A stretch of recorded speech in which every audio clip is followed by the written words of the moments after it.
4 Miau Miau akan mempresentasikan materi kami yang berjudul Demokrasi Terpimpin. Perkenalkan, sebelumnya nama saya Nurjana. Di sini saya akan membahas tentang menuju demokrasi terpimpin. Nama saya Nur Mutima. Saya akan membahas pokok-pokok pikiran yang terkandung dalam Presiden Soekarno 21 Februari 1957. Nama saya Putri Melkianti. Saya akan membahas isi dari dekret Presiden. Nama saya Ranti Lustari. Saya akan membahas tujuan dikeluarkannya dekret Presiden dan dampak dikeluarkannya dekret Presiden.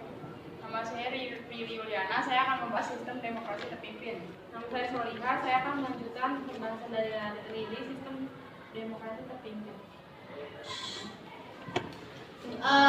Pertama, menuju demokrasi terpimpin.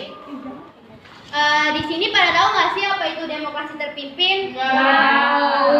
Demokrasi terpimpin merupakan era politik Indonesia setelah berakhirnya era demokrasi parlementer. Ini lahir setelah konstituante gagal merancang undang-undang dasar dan kemudian dibubarkan dengan adanya dekret presiden pada tanggal 5 Juli 1959.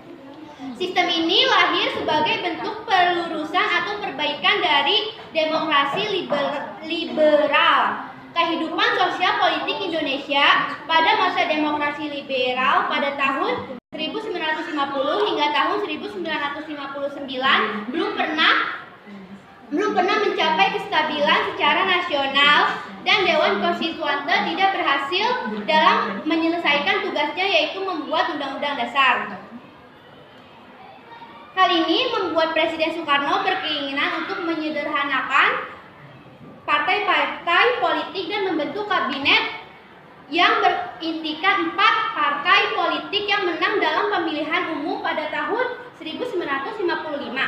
Pada tanggal 21 Februari tahun 1957, Soekarno di hadapan para tokoh politik dan tokoh militer menawarkan konsepsinya untuk menyelesaikan dan mengatasi krisis-krisis kewibawaan pemerintah. Dalam konsepsinya, Presiden Soekarno menghendaki dibentuknya kabinet berkaki 4 yang anggotanya terdiri dari wakil-wakil PNI, Masyumi, NU, dan PKI. Selain itu, Presiden Soekarno juga menghendaki dibentuknya Dewan Nasional yang anggotanya terdiri dari golongan fungsional di dalam masyarakat. Beliau juga menekankan bahwa demokrasi liberal merupakan demokrasi impor dan tidak sesuai dengan jiwa dan semangat bangsa Indonesia. Demokrasi yang sesuai dengan bangsa Indonesia yaitu demokrasi terpimpin. Pokok-pokok pemikiran yang terkandung dalam konsepsi Presiden Soekarno 21 Februari 1957. Dalam pembaruan struktur politik harus diberlakukan sistem demokrasi terpimpin yang didukung oleh kekuatan yang mencerminkan aspirasi masyarakat secara seimbang. Pembentukan kabinet gotong royong berdasarkan imbangan kekuatan masyarakat yang terdiri atas wakil-wakil politik dan golongan politik baru yang diberi nama oleh Presiden Soekarno-Hatta golongan fungsional atau golongan kerja. Upaya untuk menuju demokrasi terpimpin telah dirintis oleh Presiden Soekarno sebelum dekret 5 Juli 1959. Upaya untuk menuju demokrasi terpimpin: 1. Pembentukan Dewan Nasional pada 6 Mei 1957. Sejak saat itu Presiden Soekarno mencoba untuk mengganti sistem demokrasi parlementer yang membuat pemerintahan tidak stabil dengan demokrasi terpimpin.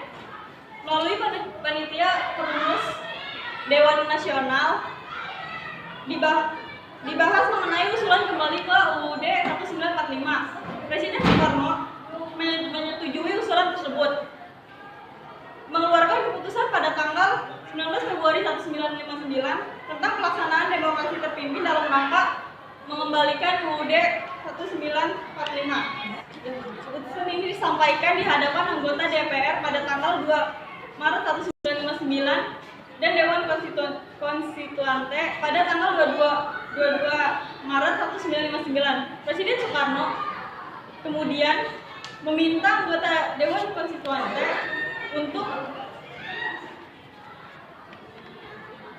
untuk meminta Undang-Undang 1945 menerimanya apa adanya tanpa perubahan dan menetapnya sebagai UUD RI yang tetap. Kemudian ada larangan bagi kegiatan politik. Kasat atau Ketua Staf Angkatan Darat selaku guru penguasa perang pusat AH Nasution atas nama pemerintah ia menyatakan untuk larangan semua kegiatan politik yang berlaku pada tanggal 3 Juli 1959 pukul 6 pagi. Kasat dan Ketua Umum PNI Suwiryo menyarankan kepada Presiden Insinyur Soekarno untuk mengumumkan berlakunya Undang-Undang Dasar 1945. Kemudian ada pertemuan untuk mencapai kesepakatan.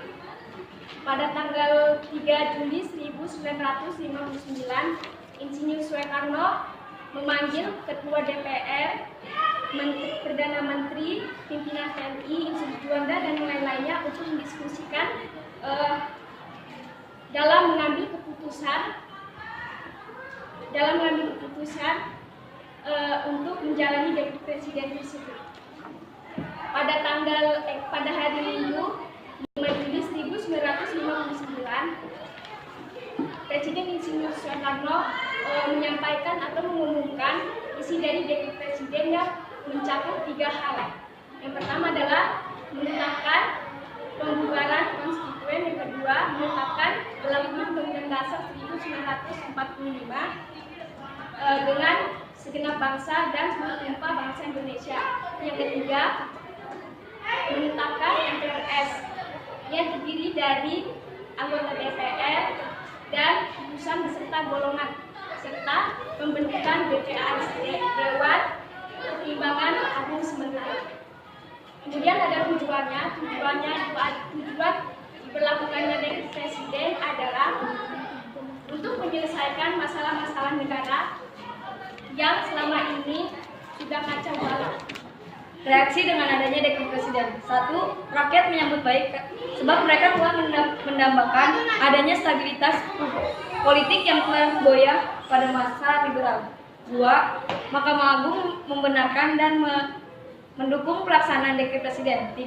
KSAD meminta kepada seluruh anggota TNI Angkatan Darat untuk melaksanakan pengamanan dekret presiden. Yang keempat, DPR pada tanggal 22 Juli 1945 secara aklamasi menyatakan kesediaannya untuk melaksanakan Undang-Undang Dasar 1945. Di sini ada dampak positif dekret presiden. 1. Menyelamatkan negara dari perpecahan dan krisis politik berkepanjangan. 2. Memberikan pedoman yang jelas yaitu Undang-Undang Dasar 1945 bagi kelangsungan negara.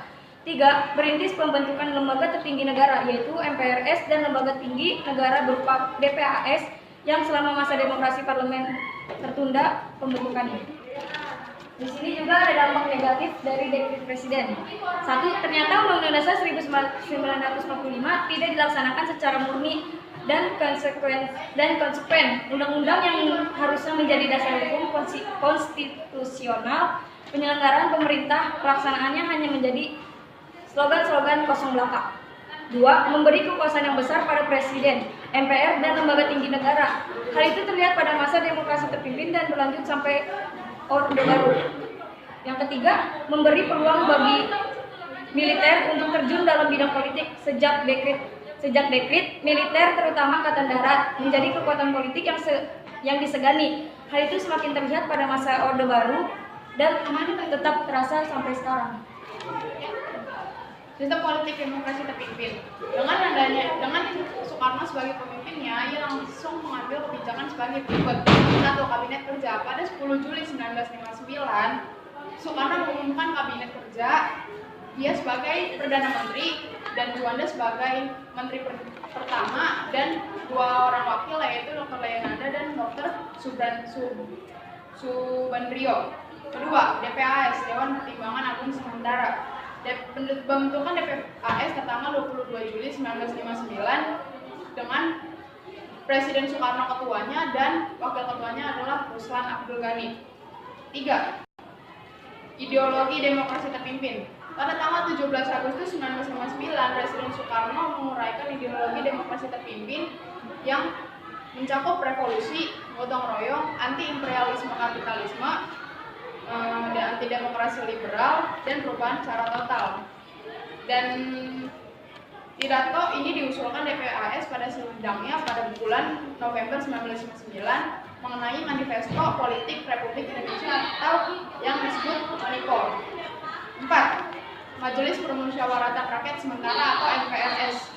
Majelis Permusyawaratan Rakyat Sementara melalui penetapan Presiden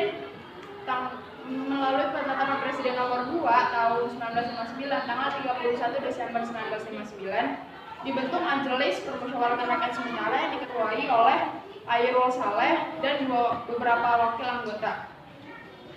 Fungsi dan tugas MPRS hanya menetapkan garis-garis besar haluan negara. DPR Gotong Royong atau DPRD GR. Pada tanggal 22 Juli 1959, Bapak Presiden dikeluarkan nomor 1 tahun 1959 yang menetapkan bahwa sebelum DPR berdasarkan Undang-Undang 1945 dibentuk, maka DPR yang dibentuk berdasarkan Undang-Undang 37 tahun 1953 harus menjalankan tugas DPR. Tetapi penolakan DPR terhadap RAPBN membuat pemerintah membatalkan lembaganya. Terus pada 24 Juli 1960 DPR diganti menjadi DPR GR yang anggotanya berisikan 3 partai besar yaitu PNI, NU, dan PKI. Ketiga partai ini dianggap telah memenuhi atau mewakilkan semua golongan seperti contohnya nasional, agama, serta komunisme yang berdasarkan konsep Nasakom. Tugas DPR GR adalah melaksanakan Minapol, merealisasikan amanat pemilihan rakyat dan melaksanakan demokrasi terpimpin. Yang keenam, Front Nasional adalah suatu organisasi massa yang tujuannya melaksanakan cita-cita proklamasi dan cita-cita yang terdapat pada Undang-Undang Dasar 1945 yang dipimpin langsung oleh Presiden Soekarno. Tujuannya adalah membentuk lembaga negara baru berdasarkan penetapan Presiden nomor 13 tahun 1959. Yang ke-6 adalah yang ke-7 adalah pengintegrasian lembaga-lembaga tinggi dan eksekutif. DPR-ES, DPR-GR, DPA, Mahkamah Agung, dan Dewan Perancang Nasional dipimpin langsung oleh Presiden. Pengintegrasian lembaga-lembaga tersebut dengan eksekutif membuat pemimpin lembaga tersebut yang akan menjadi menteri, serta diusahakan dalam sidang-sidang tertentu, terus merumuskan dan mengamankan kebijakan pengamanan lembaga-lembaganya masing-masing. Yang ke-8, musyawarah membantu pemimpin revolusi atau MPPR. Presiden juga membentuk MPPR berdasarkan penetapan Presiden nomor 4 tahun 1962. MPR merupakan badan pembantu pemimpin besar revolusi. Keanggotaan MPPR melalui sejumlah menteri yang mewakili MPRS, DPRGF, departemen-departemen, angkatan, dan para pemimpin partai politik manajemen. Terima kasih. Sampai di situ pembahasan materi menuju demokrasi terpimpin dari kelompok kami. Selanjutnya, apakah ada yang ingin bertanya? Nama saya Siti Juwaria dari kelompok 2. Saya ingin bertanya, mengapa demokrasi liberal digantikan oleh demokrasi terpimpin? Terima kasih. Saya akan menjawab pertanyaan dari Siti Juwaria, yaitu mengapa demokrasi liberal digantikan dengan demokrasi terpimpin? Karena kehidupan sosial politik Indonesia pada masa demokrasi liberal pada tahun 1950 hingga tahun 1959 belum pernah mencapai kestabilan secara nasional dan Dewan Konstituante tidak berhasil menyelesaikan tugasnya, yaitu merancang Undang-Undang Dasar. Selain itu, Presiden Soekarno juga menghendaki dibentuknya Dewan Nasional yang anggotanya terdiri dari golongan fungsional di dalam masyarakat. Beliau juga menekankan bahwa demokrasi liberal merupakan demokrasi import yang tidak sesuai dengan jiwa dan semangat bangsa Indonesia. Demokrasi yang sesuai dengan kepribadian bangsa Indonesia yaitu demokrasi terpimpin. Kami kurang lebihnya mohon maaf.